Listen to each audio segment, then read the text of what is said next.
Hello and welcome to today's video. Today I'm reviewing an ink from Atramentis, and the one we are looking at today is Aubergine. So this is an Inky minutes review, so it's not the long form ink review, but I just wanted to show this ink, show a couple of tests and things like that. Now, those of you familiar with my channel will know that I've been using Atramentis Alexander Hamilton for a long time, and Alexander Hamilton ink is in fact Aubergine. So there you go. So what Atramentis often do is when they do special inks, like for special public figures and things like that, they rename an ink that's already in their color lineup. So Aubergine is the same as Alexander Hamilton and a couple of others. This is it on a coloring card. You can see it's a beautiful sort of dusty violet purple kind of color. It's not the wettest ink going around, but it is certainly wet enough that you won't have a problem with it in too many pens. Let's have a look at it on some paper. Now, when I went to film this video, I couldn't find my bottle of Aubergine, but here is a sort of standard Atramentis bottle, so it comes in a nice box. This particular one is lilac. Stay tuned for a couple of videos about the Atramentis purple inks. I think they're absolutely phenomenal, but this is the sort of standard 45 milliliter bottle. It's a really nice bottle. It's got a nice sort of solid cap on it, all that kind of stuff, nice glass, sturdy base, and actually pretty decent value as well, but we'll come back to that in just a second. So here is the ink on Tomoe River paper. You can see there's a bit of gold sheen there on the swatch, but just around the edges. It's not a super sheening ink. As I said, Aubergine or Alexander Hamilton. This is in an Enso Italia, the Ultim version, with a fine nib, but it writes down with a very, very nice line. As I said, it's a 45 milliliter bottle, which retails for about €14 or 17 US, and in Australia you can get them around the 30 Australian dollar mark. So it's not bad value, but they are very high quality inks. Now, one thing I will say is that Atramentis inks can tend to be a little more kind of like aggressive inks. So you do need to use them on a higher quality paper for the best experience of them. And that's perfectly fine if you're using Rhodia or Tomoe River, Clairefontaine, all those sort of nice paper brands. Just be aware if you're using them on things like office copy paper or looser weave paper.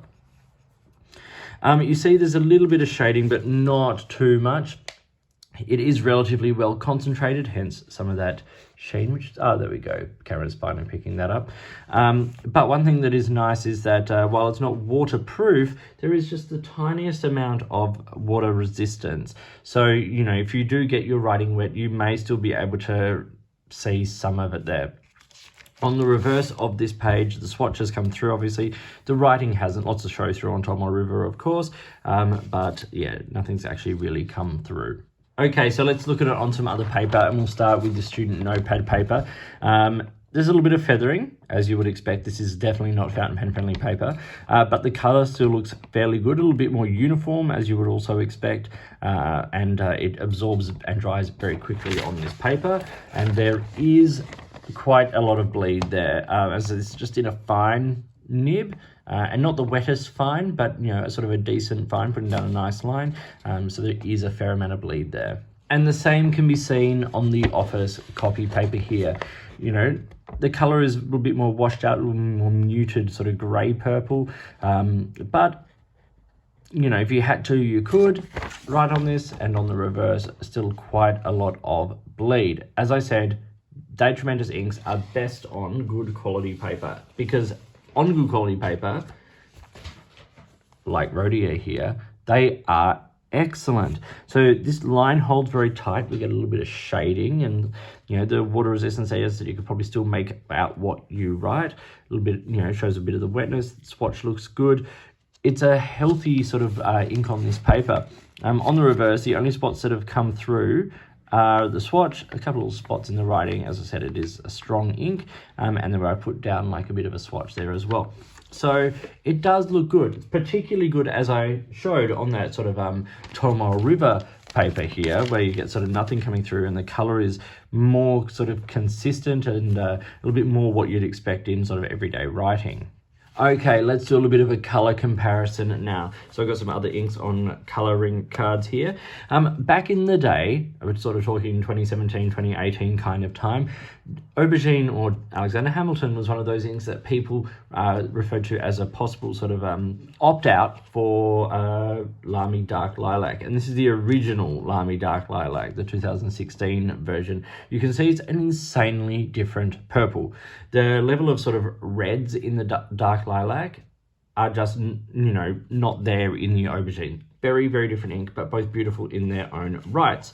Two other purples just to show it alongside to put it into context. We've got Diamine Monbotto's Hat, which is a very sort of vibrant violet purple and then rich dark shading with that sort of greeny gold sheen. And then Ackerman number 13, Simplicity's Violet, which has beautiful sheen, gold sheen, and is sort of probably a closer color in the mid shading, but De Atramentis Aubergine has more sort of grays in the undertones. So I hope you found this quick review of Aubergine from De Atramentis to be interesting and useful. Please like and subscribe, hit the notifications button, all of that kind of stuff. If you've got products you think I should be looking at, or if there's a way you would like to support the channel, I would love to hear from you. A big thank you to De Atramentis for sending out a range of inks recently. As I said, I'm making a video about De Atramentis purple inks. So I've got 4 or 5 of them here to show you, which I'll do in a couple of other videos. But I think their purples are really, really great. They're one of the companies who actually, in my opinion, get purples right. So yes, big thank you to them. In the meantime, enjoy your inks, enjoy writing, and I'll talk to you soon.